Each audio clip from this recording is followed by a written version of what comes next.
ලොව පළමු පාපන්දු බිලියනපතියා.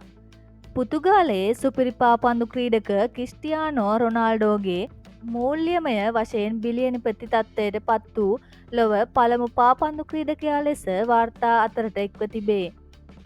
බ්ලූම්බර්ග් බිලියනපතියන්ගේ දර්ශකයට අනුව 40 හැවිරිදි රොනාල්ඩෝගේ ඇස්තමේන්තු ගත සුද්ධවත්කම ඇමරිකානු ඩොලර් බිලියන 1.4ක් ලෙස තක්සේරු කර ඇත.